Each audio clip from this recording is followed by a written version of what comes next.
come as early as November. Cleo Maycock, Local 5 News, leading. Here's what we're talking about today on Daily Blast Live. Vaccine hesitancy sparks outrage across the nation as celebs start speaking out on the air. First of all, you don't get the vaccine for yourself, you get it for other people. No, I'm not saying. Hold on for a second. A pug is going viral for his morning predictions, how he's changing his followers' lives one day at a time. Should you get paid time for adopting a puppy? Why paternity leave could soon be a thing. And from Curb Your Enthusiasm, Cheryl Hines is here live. Susie, I love the curtains, but why did you make a jacket out of it? Don't miss our interview in just minutes. Oh my gosh. Are you insane? This is a sham. No. Nope. Y'all, just stop. Finally here, drum roll. We've already begun. Welcome to DBL. It is Wednesday, October 20th. I'm Sam here with Al, Jeff, and Erica. All right, so people are starting to turn on vaccine holdouts, slamming them for putting others at risk. So case in point, check out what CNN host John King said last night when he revealed he has multiple sclerosis and is immunocompromised. Take a listen. If I can do something to help protect somebody else, I'm going to share a secret I've never spoken before. I'm immunocompromised. I have multiple sclerosis. All right, so I'm grateful you're all vaccinated. I'm grateful my employer says all these amazing people who work on the floor who came in here for the last 18 months when we were doing this are vaccinated now that we have vaccines. I worry about bringing it home to my 10-year-old son who can't get a vaccine. I don't like the government telling me what to do. I don't like my boss telling me what to do. In this case, it's important. Focus on the science. Or put it this way, man up or shut up.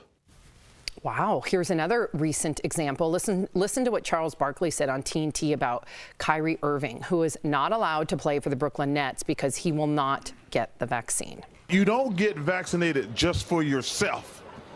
Like Adam said, you get vaccinated for your family first. You get vaccinated for your teammates second, things like that. That's what bothers me about this whole thing. I think everybody should get vaccinated. And let me tell you something, I really am proud of the Nets for putting their foot down. And even Fox News anchor Neil Cavuto is telling people to get the shot after he tested positive for COVID. So he released a statement saying, had he not been vaccinated with all his medical issues, this would be a far more dire situation. In fact, you said that in regard to your wife, Jordan. Had she not been vaccinated, who knows if she would have ended up in the hospital, considering that she had a pretty rough case for a breakthrough case. Yeah, I don't know. That's the thing. I don't know. To go back to the NBA thing, I just want to clear something up. The NBA is not mandating vaccines. It's the city that they play in. It's their state law. I want to make that clear. Right. It's not because the NBA. Initially he was cleared to play in road games, but not. Yeah, so you're right. exactly And they right. played in Milwaukee last night, and I guess Wisconsin has that law. I just want to make that clear. So going back to the vaccines, I really wish we had somebody here that was quote-unquote anti-vax or had some facts to back up why they don't want to get vaxxed. Because we're all just going to sit up here and preach about vaccines. I'm vaccinated. My wife is vaccinated. She did end up catching it. So my question, maybe to throw a little wrench in the conversation, is if you could still carry the virus while you're vaccinated, why is it so important for people to be vaccinated if they've already had the virus and have the antibodies? That's my statement for the other side. Well, I think the antibodies dwindle after a while, and but so does the vaccine, right? Yeah, so that's what that's where the booster comes in, and just I hope I'm not speaking out of school, but I believe that it's that yes, you can still get it if you are vaccinated, but it's not going to put you in dire straits. So I think that's why it's like, Jeff, I'm going to answer your question with what you started with. We don't know exactly, but we just know that the vaccine seems to be a better Well, we have enough direction. data and Yes, science. exactly. It's been 20 months. We have enough data and science that show us that if you are vaccinated, even if you do come down with a breakthrough case, even if you do transmit it, you are far less likely to transmit a heavy load of the vaccine than someone who is unvaccinated. And if you do get it, you're 11 times less likely to be hospitalized, you don't die. I don't think that anybody has died unless you're in a situation like Colin Powell, who already had all these underlying conditions with a weakened immune system. So I think it's important to note all that because we have the data. It works and it protects us. Yeah, I find this whole conversation at this point to be so strange, especially when it comes to the NBA. Do y'all not remember that when the NBA shut down because of COVID, that was the first time that people believed that black people could contract COVID? Anybody remember that? Yeah. I mean, it was only a year and a half ago. That was what we were talking about. We were talking about the idea of access at that point, and now the narrative has completely shifted. And people say it's political. I don't believe it's political at all. I think that people have definitely joined subsets. There might be some political issues. There might be some vax versus anti-vax. There are issues that people have just completely come up with out of the sky. So when we're having this conversation, especially talking about the NBA, it's almost like a full circle moment. Like, people are upset that LeBron wasn't forthcoming with the fact that he had been vaccinated. People are upset with Kyrie Irving for sitting out and saying that he won't be vaccinated. But at the end of the day, we know that people are still dying. That is very true. And I also understand, based on having multiple people die in my life, that has also been the catalyst for people who previously had no intention to get vaccinated, getting vaccinated. Really? So when I hear that, and it's with very mixed emotion that I hear that, because so you had to wait and go to somebody's funeral to really believe that this was real. That's what we were talking about here, because you can shove that. Right. Yeah. It just. How do you feel, just personally, really quickly? Personally, do you feel like that people holding out on the vaccine is affecting, baby Ford and your children and your life and even your freedom to get moving? Do you have any sort of resentment? Well, just this morning at 5 o'clock in the morning, I forwarded my ex-wife an Apple article saying that now 5 to 11-year-olds can be vaccinated. So this is very current for me, because before this we were talking about, with air travel, I was driving to LA, 16 hours one way, 32-hour round trip, to go see my children, and I wasn't able to see them on short weekends. I'd have to wait for long breaks. So, we're sitting here, like you said, Erica, having these conversations, very nuanced, and then we'll kind of go home. There was a situation where I didn't know if I was going to see my kids for months and months and months, and how big they would be when I would lay eyes on them again.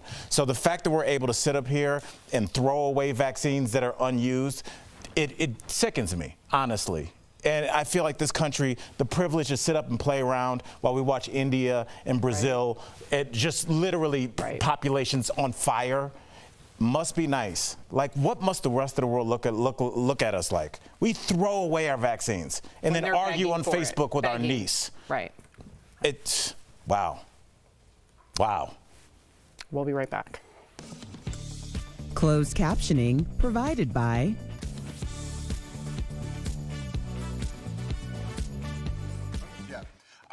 Are we on? So I just like when we have these conversations to see the other side, not in vaccines, in every scenario. Whatever the other side is, as crazy as it is, I like to hear the other side. I want to hear what they have to say. I don't want to get mad at them or dismiss them, even though I'm a guy who just gets mad and dismisses people in general. So I'm working on that. So I don't want to do that. I want to represent all angles here, even if you don't like that take. So that's kind of where I go with it, even though we're all vaccinated. I don't want us all up here saying the same thing each time we talk. But going back to kids, listen, people are people. Now I'll focus on my family. My son just turned 5. Your kids are a little bit older. Yeah. Would you be a little more hesitant? Because I have a little bit more concern when it comes to my kids. For myself, I'm getting the vaccine. My wife got the vaccine.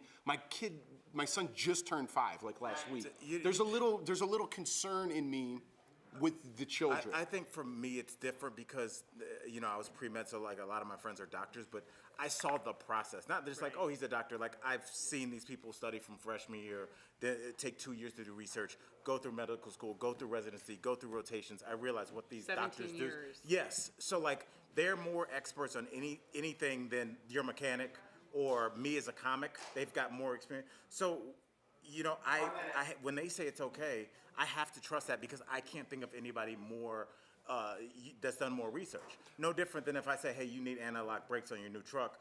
If your mechanic says that, you can't say, well, let me ask Apple. I'm not necessarily buying everything my mechanic says. Yeah, that's why you got to get a good one. Yeah, you got to get a good mechanic. Around the corner. That's for sure. But here's the thing. I have questions. It doesn't mean I'm not going to do it. But I have questions because my son just turned 5. He's little. If he doesn't need it because for whatever reason. I just want to ask questions. And by asking questions in this climate, you are labeled an anti-vaxxer when I'm just trying to find information for myself. Ask questions when it comes to your kid's health. Do you know? You know what I'm saying? So that's why. Don't miss a day of DBL.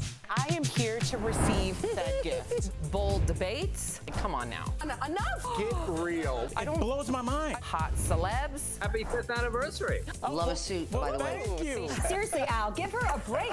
That just sounded weird, actually. And all the laughs. Yes, Erica, feeling it. Okay, I'm done with this. I'm done. DBL is always all new every day.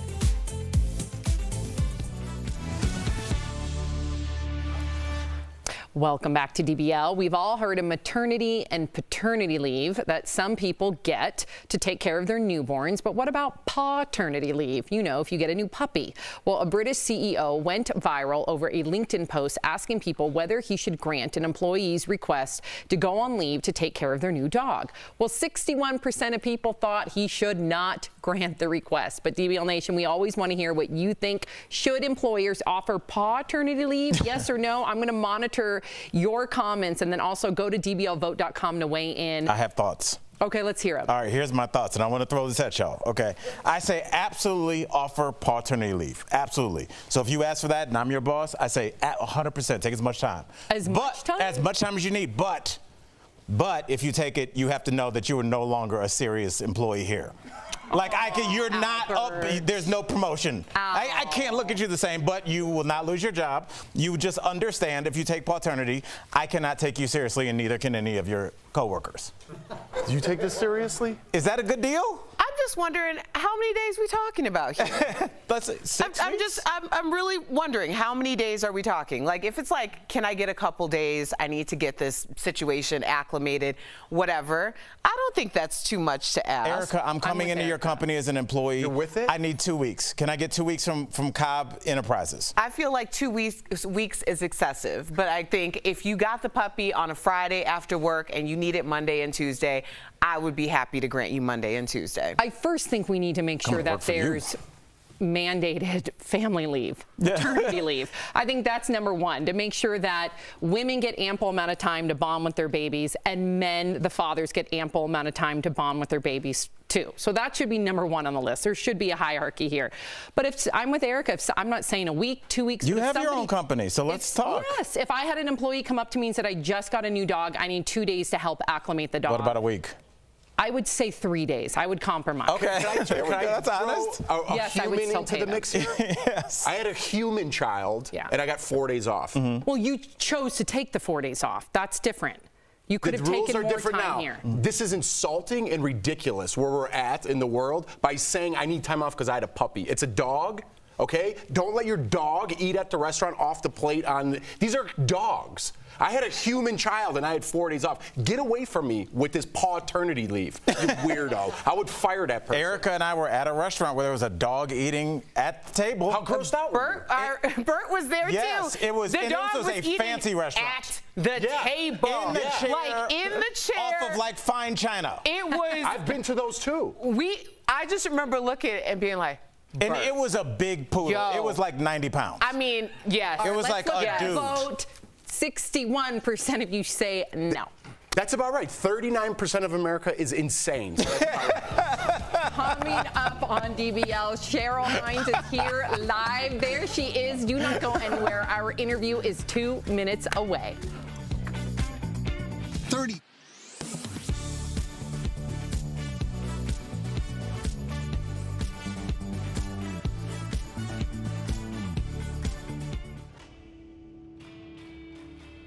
Social media is abuzz with all kinds of claims about Social Security, and we're here to verify what's real and what's not.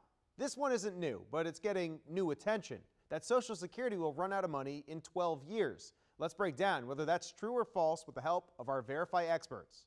We brought that question to 3 economists. They all told us that this is false. No, it is not true. So let's break down where that claim comes from. Social Security is funded by payroll taxes, which come out of our paycheck. And for a while, those taxes brought in more than we needed. So that surplus was added to a trust fund. Now it's flipped. Our payroll taxes are not bringing in enough, so we're reaching into that trust fund. It's almost like saying, imagine you have $1,000 a month of expenditures, and your primary job only pays you $750 a month. And you're like, I'm short $250. Well, you've got a savings account that you've had up from your working years. So you're now taking out $250 a month to pay up that difference in your expenditures. You keep taking $250 out a month, in the next 10 years, you'll be down to zero. Then what are you going to do? So we could drain the savings account, that is, the trust fund. But that doesn't make us broke. Remember, we still have the payroll taxes. It's absolutely false to say that if we did nothing, we would not be able to pay any Social Security benefits. That's not true. But we would only be able to pay, a fraction of what we're now promising, the fraction probably being around 70 to 75%. Also, our experts say that this could be avoided. Congress could take action at any point to fund Social Security. So we can verify that no, in 12 to 15 years, Social Security payments will not stop. But if Congress doesn't act by then, payments could be less than promised. With your Verify, I'm Evan Kozlov. My towels. And don't say they're ratty, because they're not ratty. Don't say the word ratty? No, don't say the word ratty. Don't use them in your analogies anymore if something is ratty. A ratty towel has holes in it, and you use it to clean up vomit. So let's just agree to disagree. No, I don't agree to disagree. I disagree to disagree, and I don't want to hear it again. Oh my gosh, the world has changed, but this show has not. We're going to try to curb our enthusiasm over our next guest. Yes. But it's going to be tough because we love her. Please welcome the lovely Cheryl Hines. Yay! Hi, guys. Hey. Hey. Cheryl, we're so excited you're here. Like Sam said, I got to curb my enthusiasm. But that was your first big gig. We had JB Smoove in studio, and he told us a great story about how he auditioned and, kind of improv with Larry to get that job. Do you have a story? Do you remember your audition process for Curb Your Enthusiasm? Yeah, it was the same. There was no script, and I didn't know what I was going in for. It wasn't even a show yet, right? So they just said, you have kids with Larry and you don't put up with his BS, and that's all we can tell you. And so I went in, and Larry said, I don't think you put enough milk in the kid's cereal bowl in the morning. And I said, well, I cover the flakes. And he said, well, just fill it up to the top. I said, no, we don't have to fill it up to the top. Just, I cover the flakes, that's good enough. And he's like, and that was the whole audition. We talked about that for a very long time. And then I got the part. That's hilarious. That's pretty much sums up the show. That is exactly the show. I cover the flakes. Come on. Okay, so we got to talk. Exactly. We got to talk about the new season of Curb, and obviously so much has changed since COVID. But we know that Larry is. Well, Larry. So what's going to be annoying him this season? Is there anything about the pandemic? Are we going to see him get annoyed with masks or people not wearing masks? I believe it's safe to say that this season is pretty much post-pandemic. Okay. So I don't think there's a lot of attention called to masks and that sort of thing. All right, a little tip. Well, I hope I didn't just ruin things. I feel like you gave us a little bit of an exclusive. I'll take it. Yes, I know. Definitely not. Obviously your character on the show is also named Cheryl, and you and Larry have a long history. You guys were married, then you guys were friends with benefits. So just in your opinion, what's the funniest part of their relationship? Is it the married part or friends with the benefits part? Well, we do seem to get into a lot of trouble just being friends. It's not black and white, our relationship. There's a lot of gray area. Like a real relationship. Yeah. Exactly. That's the thing. I mean, that's what's really fun about Curb is we've been on for so long and we all have different relationships in the show, just like in real life, right? You have these complicated relationships, and that's me and Larry. That ventriloquist scene was hilarious. They're all Well, Cheryl, we know that Curb is fictionalized version of Larry's life, although sometimes we have to be reminded of such. So how much of the show is improvised versus produced, and what's the biggest overlap between real life and your characters? Well, there's no script, so it's all of the dialogue is improvised. We have a show, we have an outline, but not everybody on the show gets to see the outline, really. And it's just a few pages. So we get the outline, and then there's rehearsal. Talk about the headline. We just shoot it, and with cameras on the people that are talking, and that's it. And you do it a few times and make sure it's going in the right direction. So that's our process. So Cheryl, and then yeah. Oh no, I thought you were finished. Keep going, because I'm interested. No, I was just going to say the overlap is basically, in real life, I love these guys. I love Larry and Susie and Jeff, and on the show, I like them. Exactly. So let's talk about real life, Cheryl, because we all know what annoys Larry. We hear about it all the time. What's been the most annoying part of this past year for you, or just in general? For me, I don't like when people return their shopping carts. Or they don't, you know what I mean? So do you have an annoying little tick like Larry? And do you return your shopping carts, Cheryl? I do, and I go to great lengths to return it, which then it stresses me because I'm like, I don't know. Should I leave my car open with the groceries, and is somebody gonna steal my groceries while I go? It's just very stressful. I leave my kids in the car and return it. Hoping somebody will steal your car. I don't know. I don't know. I don't particularly like when people. You guys are going to be like, who does this? When people spit in public. Yes, thank you. Yes. Okay, she It's just not hit cute. it. Yeah, it's so weird that people do that, and when they spit in like a drinking fountain, I'm like, who raised you? It is literally the grossest thing, and people just casually do it at the park, and I'm like, are you out of your mind? Or they do the farmer's spit, which is through the nose. Oh my goodness. Yeah, that's not cute. Called a hawker. Yeah, Oh, my not goodness. cute. This has turned into an episode of Curb Your Enthusiasm. She clearly like set something off in everybody. Yeah, Thank we you, all Cheryl. we all get it, Cheryl. So season 11 has an all-star lineup of guest stars. Who were you most excited to work with, and do you have any fun stories from set? Oh wow. Well, it was really fun working with Tracy Ullman. Oh, so yeah. that was kind of a dream, And just there's a oh gosh, I don't know how much I can talk about, but anyway, there's a scene where Larry and Tracy walk in the door, and it is just absurd. To even just looking at them together and what they're doing, it's just so hard not to burst out laughing, which we do all the time. That's another problem we have. We break all the time. But it was just like a dream, because I love her, and just to see her walk in the door, it's like, whoa, I've made it. Yeah, yes, you have. We cannot wait for season 11. In fact, it will premiere October 24th on HBO Max. Thank you so much. We adore you. Yes. Can't wait to see the premiere. We'll be right back. Thank you, Cheryl. Thanks, guys.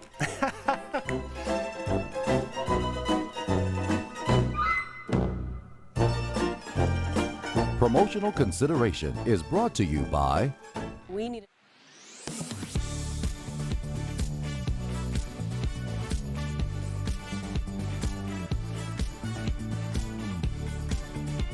That sound means it is time to verify. Another day, another scheme, and the bad guys are getting savvier with their tactics. They're already trying to steal your money, and now they're trying to intercept the money you're sending to friends and family. You've probably heard of Cash App. It's one of several money-sharing apps allowing you to bypass the bank and directly repay someone for a debt. So Joanne asked me to verify people on Facebook telling you to send money and receive more. She saw her friend sharing a post that reads in part, Cash App is presently giving out money to help people by this period of pandemic. To benefit, you have to trade with them using gift card or make Cash App transfer for trading and get your winnings immediately after verification, end quote. And then explains if you get $100 worth of gift cards, you'll get $1,500 in return and so forth. Okay, well, right away we noticed the missing words and the other grammatical errors, some of which I've circled here. This post immediately gives off red flags, which is why Joanne brought it to my attention. So let's verify. Our sources for this are Cash App, the Federal Trade Commission, and Lachelle Yates with the Better Business Bureau of Central and Northwest North Carolina. They affirm that so-called Cash App promotion is fake. This social media post invokes two golden rules. First, if you are being asked to pay money up front for any reason in order to collect your money, the person asking is a crook. And second, gift cards are not currency. Gift cards are meant to be given as gifts, period. Plus, why would Cash App want your gift cards? The Federal Trade Commission says very clearly no real business or government agency will ever insist you pay them with a gift card. And the Real Cash App has a whole scam warning page on its website. It mentions cash flipping schemes when scammers promise to increase your money if you send them funds first. The scammers sometimes claim, as they did in this case, they need the payment up front for a verification or clearance fee. So bottom line, pausing to think and question can save you a huge headache. First, realize that Cash App is not like a bank account. Your money is not federally insured. Second, use these apps like they were intended, peer-to-peer, sending money to people that you know. And third, if you end up sending money to a scammer, you're not likely to get your money back. These money sending apps, they're not going to shoulder the cost of fraud like credit card companies do. In conclusion, we verify no, the post claiming Cash App will pay you 10 times the money on a gift card is fake. Thanks, Joanne, for sending the post to us instead of resharing it online. And watch how much you send on payment apps, even to trusted sources. Starting January 2022, a new IRS rule will require you to report any Cash App business transactions of more than $600 to the federal government. With your Verify, I'm Megan Malaris.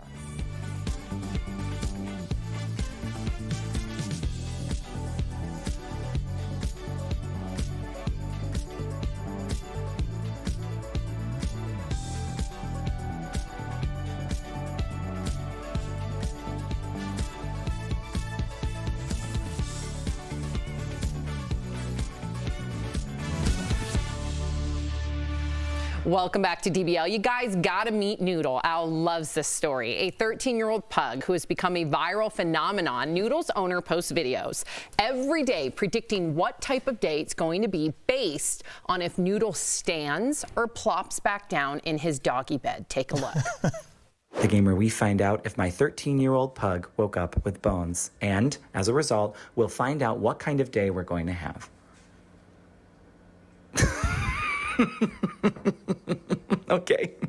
Okay, it's a no bones day. But I don't think that's a bad thing. I think that. All right, so people are obsessed. They tune in on Noodle's social media pages every day to find out if they're gonna have a bones or a no bones type of day.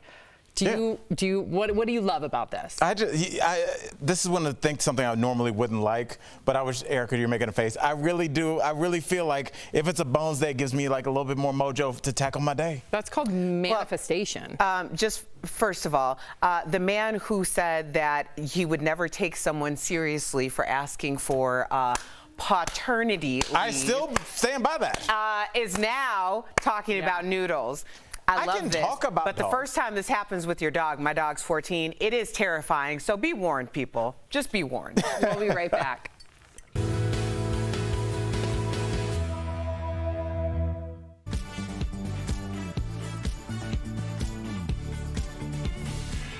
Your child's Christmas list may look a little different this year thanks to the global shipping slowdown. Let's connect the dots. The Toy Association says about 85% of toys sold in the U.S. are made in China, which means they'll have to be shipped to reach store shelves. And the price to transport those toys is going up. One research company found the average cost to book a shipping container has doubled since spring. That means toy companies are looking for new ways to cut costs and pack as many toys into containers as possible. The company Basic Fun makes classic toys like Tonka trucks and Care Bears. But the company told CNN it plans on shipping fewer of those bulky items this holiday season. Instead, companies will be focusing on toys that are small and squishy, that require less packaging. Expect to see a lot of commercials for tiny stuffed animals, fidget toys, and collectibles. And if your kid wants something big like a trampoline or a dollhouse, you may want to start shopping early. And that is Connecting the Dots. This week, we're getting the first glimpse at a planning document sent by the CDC to state immunization managers. It's in anticipation of the FDA giving the green light to the Pfizer vaccine for younger kids 5 to 11 years old. These health officials need to be ready to vaccinate as many eligible kids as possible. The CDC says it will ship the COVID-19 vaccines to each state based on the number of eligible kids. The government has set aside about 10 to 20 million doses for the initial rollout. The pediatric vaccine will be shipped in 100-dose packs and needs to be stored at specific temperatures. CDC officials say they might need to change their plans based on the signs of potential vaccine hesitancy. They'll make that call in the coming weeks. The approval for the Pfizer vaccine to young kids could come as early as November. Khalil Maycock, Local 5 News, We. This is Daily Blast Live. We're talking about what you're talking about. Oh my gosh. Are you insane? This is a sham. No. No. Y'all, just It's stop. finally here. Drum roll. Welcome to DBL. I'm Sam here with Jeff, Al, and Erica. Let's get to it. So we do have an update on the stunt man who was injured on the set of America's Got Talent Extreme. Here is a look at the stunt again, and a warning to our viewers, the video is disturbing. TMZ obtained video of the accident where a stunt man was suspended by a wire in between two cars. He then got sandwiched, I know, Erica, between them after they collided and exploded midair. Now, the daredevil named Jonathan Goodwin suffered broken bones in both legs, burns and cuts, but he is alive. And he actually wrote on Instagram, you guys, quote, "To death I say na na na na na boo boo." Lord have mercy. Sorry, I'm just you reading practiced this quote. that. I know. And then read it with a weird cadence. Because you started and then you panicked at the end and you read it really fast. Okay, I'm going to do it again. Can you give it to me again? He said, and he did this with his nose. Right. to You the need the cap. prompter to do that? Nana, nana, boo, boo. There you go. There's a long road to You asked recovery. it like a question. I may leave this bleep alone for a while, but I have a lot left to do in this world. Okay, so enough with my nana, nana, boo, boo. What did you think about? I screwed up as well. To get your back, I screwed up as well. But to this video, and a lot of people are like, what's going on? And I think you're going to have a different opinion than me. These people seek extremes. They seek adrenaline, jumping out of airplanes, BMX biking, everything in between. They need that in their lives to feel alive. Climbing a mountain, you know, like this is the same personality. He needs the extremes. It seems almost that he's saying, listen, I'll be back. Oh, yeah. At some point when I recover, I will be back. And that will be his main motivation in life. Yeah, I mean, you're right, Jeff. I did have a different opinion until we talked about this story initially to start this week, because I had never thought about the fact that, like, this is what he wants. And I started thinking about, I saw this UFC match years ago, and this guy got kneed in the face, got knocked out. And when he came to, he walked to the other fighter and shook his hand and said, "Great knee." And you could tell he was like really appreciative. And it's because this is what he's born to do. He wants to knee people in the face and is willing to be kneed in the face. And for this, he's willing to have a stunt go badly and a stunt to work. So, like, we have to respect his opinion. So, I mean, his decision. So, good on him. Not for me, Erica. Not for me either, bro. Yeah, that's, but good luck. So former Bachelorette Caitlin Bristow is being called out for her use of filters on social media yet again. Caitlin recently posted this photo of her face looking glam, but maybe a little too glam, many are saying.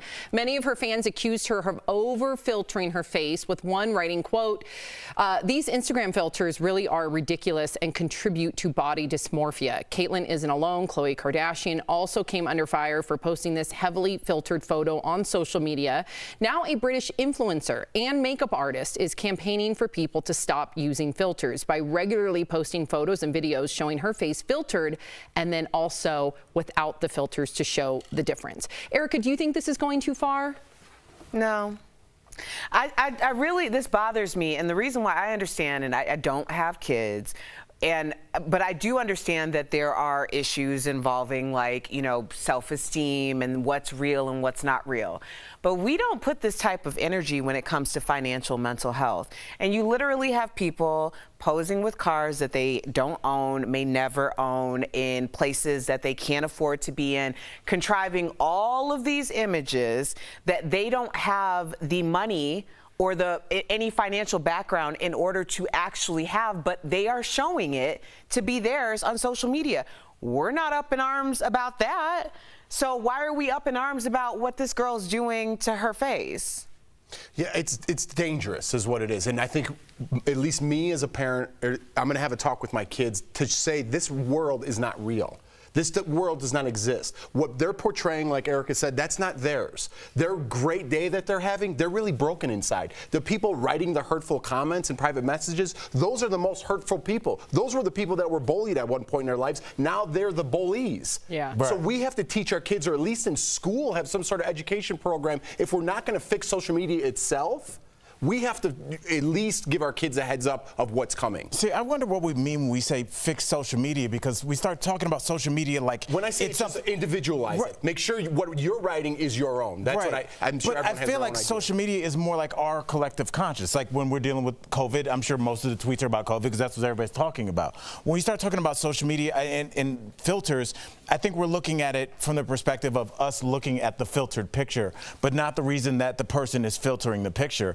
And Erica, Jeff, myself, Sam, if we have acne or something like that, we can go see Angel, and we have the means to make our face look how we want it to. There's a lot of people that don't have that option. There's a lot of people that are born that know that they're never going to have a nice house or never drive a nice car, so they need to take a picture in front of one for themselves to be like, hey, maybe one day. And I think that picture is more for them. But then you're contributing to this type of behavior. I think there needs to be reform. But they live in a country where this wealth is thrown in their face all the time, and I don't think a lot of people have a real access to get to it. I understand what you're saying, Talk to Al, me. but when you're talking about, this doesn't come up for the average person who has 100 people following them, and people are like, stop filtering the and making like big stories about it. We're not talking about this for people who see a nice car on the street and they decide to take a picture and be like, maybe someday. We're talking about people who are perpetuating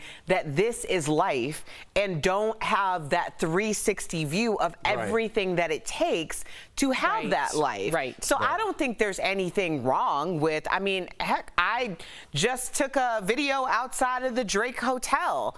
I didn't stay there, but it was a cute place. Right. You know, so I took it. But there's a lot of people that could get followers if you're an influencer, Sam. If you're in front of the Drake Hotel and say, hey, had a great stay here, your followers don't know if you stayed there or not, and you can build a career off that. Am I wrong? Yeah, I go back to the filters because I really do think it's an issue. I know that plastic surgeons have said that they're getting more and more of their patients coming in with their filtered. Saying, make me look like this. Saying, make me look like this. And I get that we need to have discernment. I get that parents need to sit down with their kids. But we have some sort of regulation when it comes to magazines. You can't completely transform an image. If you posted that photo of Caitlyn Bristow or Khloe Kardashian on Glamour magazine, everybody would have their pitchforks out. But we don't have that with social media. How is it any different? I would even argue that it's more harmful on social media because you have a lot of young girls and boys looking at their phones and not picking up a Glamour magazine. So I definitely think that there needs to be some reform. My kids wouldn't even know what a magazine was. Or maybe just a conversation. I mean, you have not to every parent does that, though, unfortunately. But you also have to admit that, I mean, have you had a conversation with a 15, 16-year-old? They do have discernment. Absolutely. So as for as many kids that are going to look at it and be like, that's what I want to look like, a lot of them are looking at it being like, that is ridiculous. Jeff and I just had this conversation yesterday about something that I might have to get done medically. I don't want to get it done because I don't want to alter my face. I don't want to have that same look necessarily. Right. Have the conversation. Right. So it's like, let people have some sense of discernment. We're all wearing makeup, so we're hypocrites at this point. But if you look like a character from The Bug's Life, there's a problem. Right. You know what I mean? And I mean, I don't need makeup. Gerard, he's just like, I don't know why I'm doing this to you. Such a beautiful man. Albert is flawless no matter what. Okay, so Mila Kunis is recalling her biggest parenting fail. In a video posted on the Mom Confessions series, Mila said she gave advice to her 7-year-old daughter on how to confront bullies. Watch, speaking of bullies. Instinctually said, did you push her back? And my daughter's like, no. And I was like, push her back next time. You push her back and you say, no, thank you, and you walk away. And I turned around and I see Ashton's face and he was like, no. But I was like, you stand up for yourself and you say, no, thank you.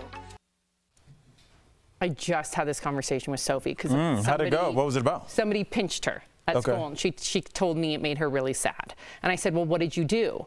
And she said, well, I went and I told the teacher. And part of me wanted to be like, don't tell the teacher, pitch him or her back. Right, yeah. But I know that two rights don't make a wrong. I know that technically I want her to stand up for herself, but I also know that she could also get in trouble for pinching that person back. So I don't know what to do in this situation. I think it always goes back to what I always say. You never regret your gut decision. Your gut decision was to tell her to pinch her back, and there's a reason for that. And we all know why. We don't talk about it in pleasant mixed company, but there's some people that don't understand.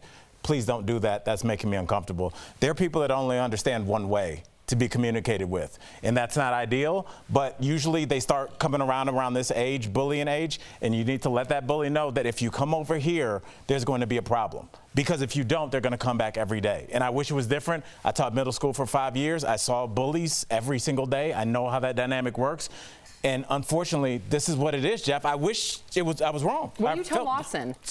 It hasn't gotten here yet, and I'm so conflicted with this story. Me too. Because listen, this is me being honest. I totally agree with you. Okay, you need to stand up for yourself. A good shot in the face, this is not suggested, is going to turn it around for both you and the bully, right? Absolutely. But in today's society, at what point does that stop being accepted as in the child's world and not in the real world? Because the bullies, like I've said before, the very monsters that they're trying to get away from them, they have become. Yeah. So when you're telling me to kill myself or my family or do this or that, and I don't give you a shot in the face, I lose in all scenarios. You could bully me, you could say whatever you want to me. If I retaliate in any sort of way, I lose. So that's what I'm going to tell my kids. If you retaliate in any sort of way, you are going to be the loser. Right. Those people have something wrong with themselves. That's beautiful, actually. And I that's where actually we're at love because that I have to say that to myself. But that comes from empathy, though. I love that. No, take. I don't have empathy for people. But I have it for my family. That gives your child empathy, though. Yeah. I like that. That's what I'm going to do, actually. I'm going to take Jeff's advice. And if that doesn't work, I'm coming at you.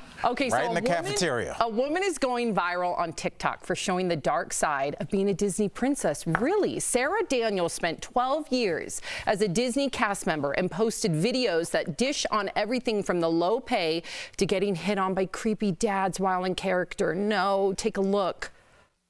There were many moments, especially as Tinkerbell, when I had married men, hand me keys to their hotel room and tell me where they were staying. Ew, Erica, you look like you're not shocked. No, I was in high school when I worked for a major hotel chain, and every night it was a conference center, and almost every night that I worked at 16 years old, I would get married men who would give me the keys to their rooms and tell me what room they were in. And when I complained to management, they told me to grow up. That makes me so It happens angry. all the time. All the time. Yes, girl. Yes. And you know, that is not surprising at all. We were just at Disneyland, and the Disney princesses were so thoughtful and so sweet, and Sophie could not wait because there was two in particular. I think we have pictures. She really wanted to meet Tiana, and there's Princess Tiana, who, by the way, had the New Orleans drawl down perfectly, and then she wanted to meet Ariel. So she met her two favorite princesses. Oh, and Pocahontas as well. Let's not leave out Pocahontas. That really bothers me. That. But I mean, I get it. What do you think's going to happen when you have grown men interacting with young women? I would hope that those fathers understand that those princesses are there for the kids. Have you met dudes? But that's the thing. It's like grown men interacting with young women. I mean, like, no, you've gone over the river and through the woods to make that interaction. Now you're just a predator. But but I think it's a lot. When you don't even know, like, I mean, I was underage when that was happening. You know what? In that moment, my manager was absolutely right. I did grow up in that moment, and I realized that people are predatory, and I need to watch my back. So the next time that it happened, I was able to say something which I shouldn't have had to do, and that young woman should not have had to do. But that's what happens. So that's what life is. Do you remember that there was a countdown clock for the Olsen twins turning 18? Yes, I talked about we did that story a couple months ago with the bad baby rapper Dr. Phil young lady. When she turned 18, she made $1 million in 1 hour on OnlyFans. Who was that? 18-year-olds? Right. They can see 18-year-olds legally. That's grown creepy dads with visors on. That's dudes. With visors on. You know those creepy dads in the suburbs with visors on, staring at their lawn? Coming up on DBL. You know who I'm talking about. I do. The OnlyFans cast. And for a moment, I thought you were describing me. No. But then you got Speaking to overbearing mother-in-laws, we're chatting with a relationship expert to help you through the ups and downs of commitment. Stay with us. Closed captioning provided by.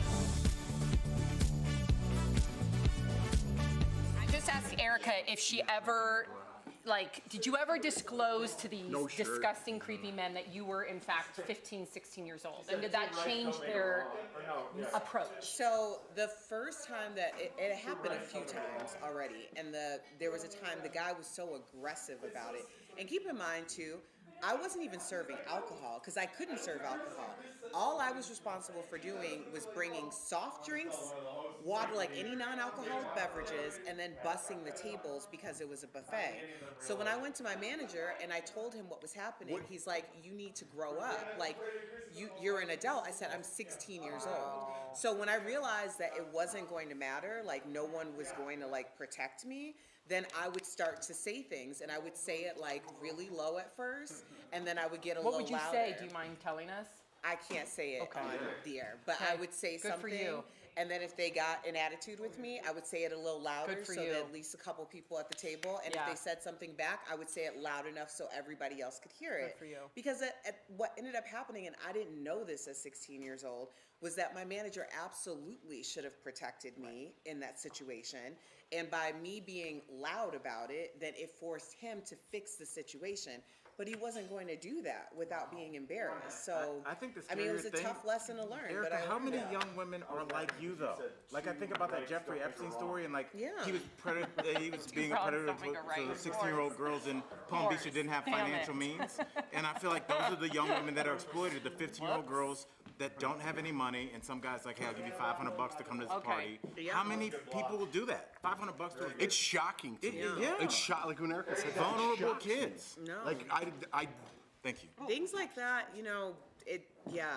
watch your daughters, protect your children. And he did it for years. People are out there. Yeah, of Years. course. Of course.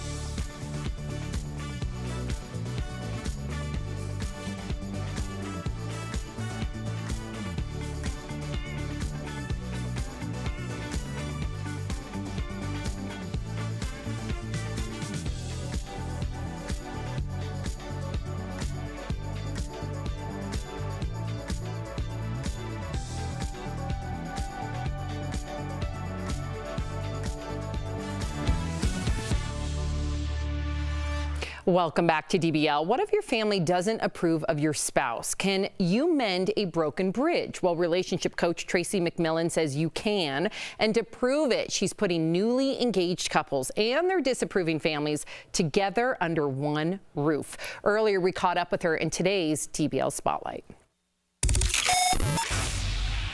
Tracy, welcome to DBL. Family or Fiancé dives into all sorts of relationship drama. So we reached out to our viewers, Tracy, to see if you could help them answer some relationship questions. You ready for that?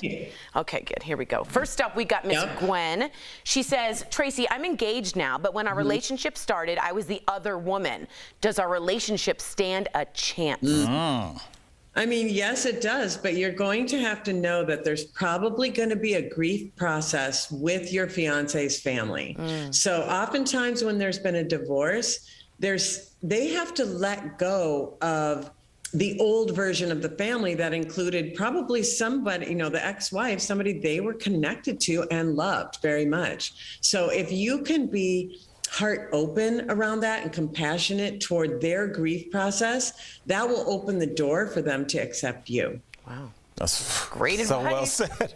All right, up next, my man Mike says, look, I got divorced from my wife after she cheated on me. I tried to move on. I even married another woman, but now I'm divorced again, and my first wife wants me back. Am I dumb for going back to her?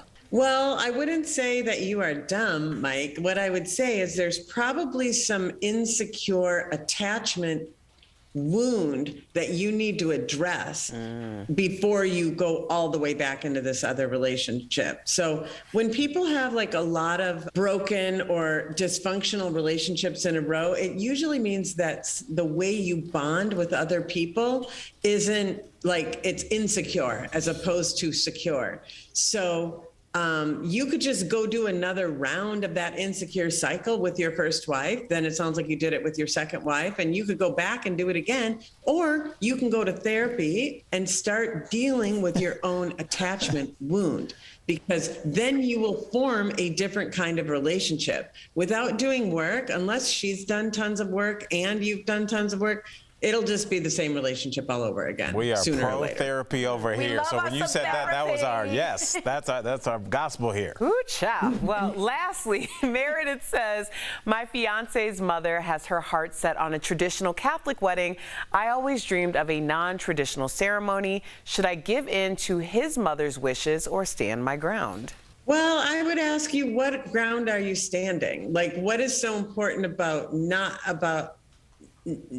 having the Catholic ceremony, and can you do both? So maybe there's a way to combine. I'm very interested in win-win and negotiating. So you're stating your need is non-traditional. Your mother-in-law is stating her need. You certainly don't have to fulfill her need, but when it's all the same, like if it doesn't take something away from you, maybe you could do both. You want to make people happy when you can, but if it is going to cost you something, then I wouldn't say stand your ground. I'd say be clear on what you want, and be very loving in the way you communicate that. Okay, I do want to know, are these the types of stories we're going to see on your show, Family or Fiancé? This is what we want to know. Oh, we're going to see all sorts of things here. You're going to see every kind of issue going on in a relationship. And whether you identify with what's going on in the couple or not, you will identify somewhere. That's what's so great about the show. All each of you needs to do is go, I'm willing to fix it. What do I have to do? I love it. To our viewers, catch season 2 of Family or Fiancé, airing now on OWN. Tracy, it has been just a joy listening to you. Thank you for joining DBL. I know our DBL Nation will tune in. We'll be right back. Thank you, Tracy. Thanks, Tracy. Your insurance marketplace.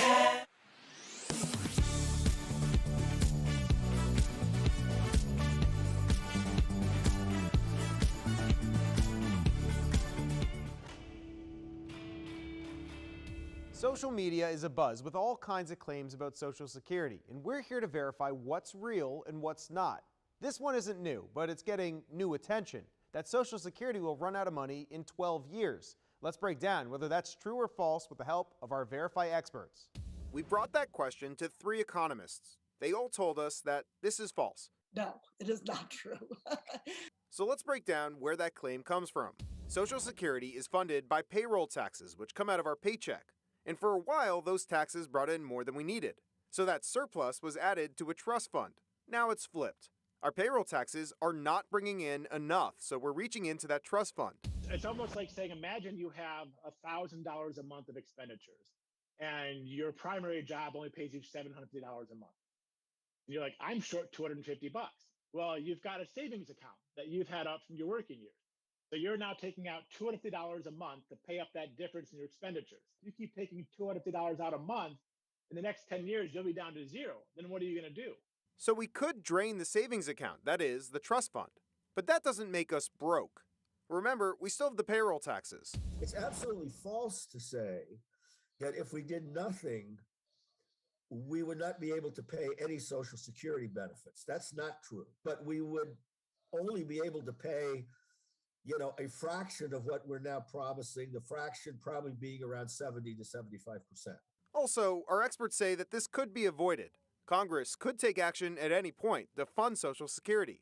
So we can verify that no, in 12 to 15 years, Social Security payments will not stop. But if Congress doesn't act by then, payments could be less than promised. Welcome back to DBL. Working out can have a positive effect on your mental health, so we're going to chat about it on DBL's Focus on Fitness presented by QB. According to experts, exercise reduces symptoms of depression and could be as effective as taking antidepressants. Always be sure to check with your doctor, but exercise can help with anxiety, boost your self-esteem, and promote social activity if you feel lonely. So staying active is so important, and QB has made it easy regardless of physical ability or age.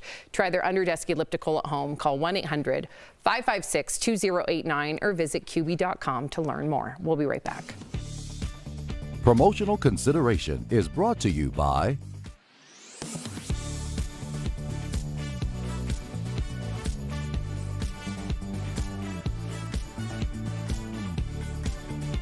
That sound means it is time to verify. Another day, another scheme, and the bad guys are getting savvier with their tactics. They're already trying to steal your money, and now they're trying to intercept the money you're sending to friends and family.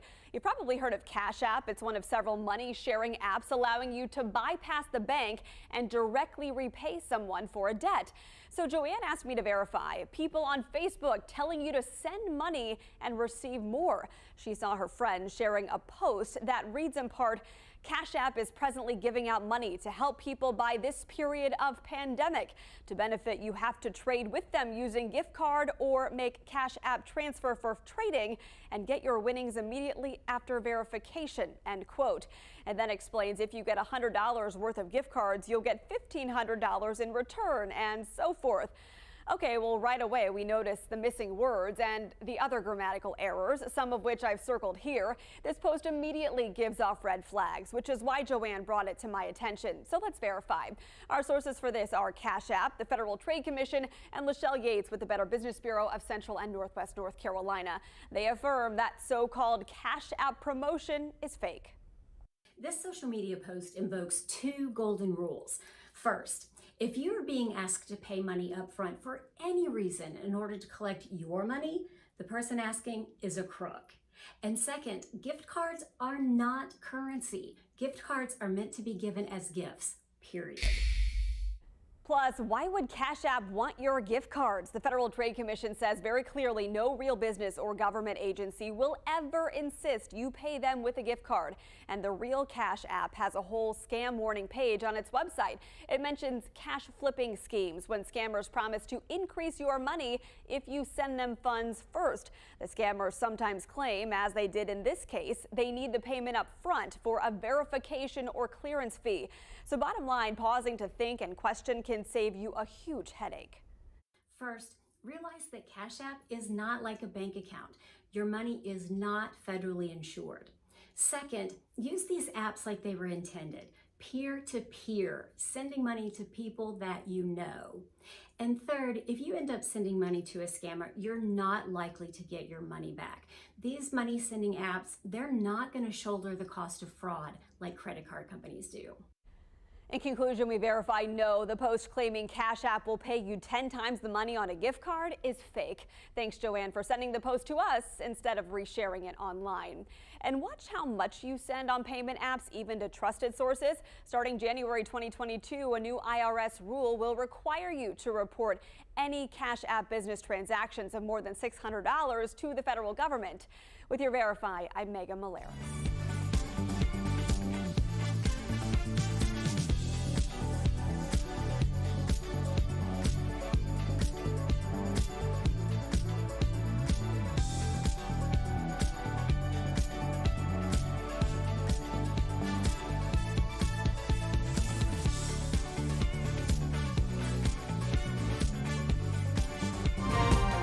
Tomorrow on DBL, the Fonz is here. Don't miss Henry Winkler dish on his relationship with Happy Days co-star Ron Howard.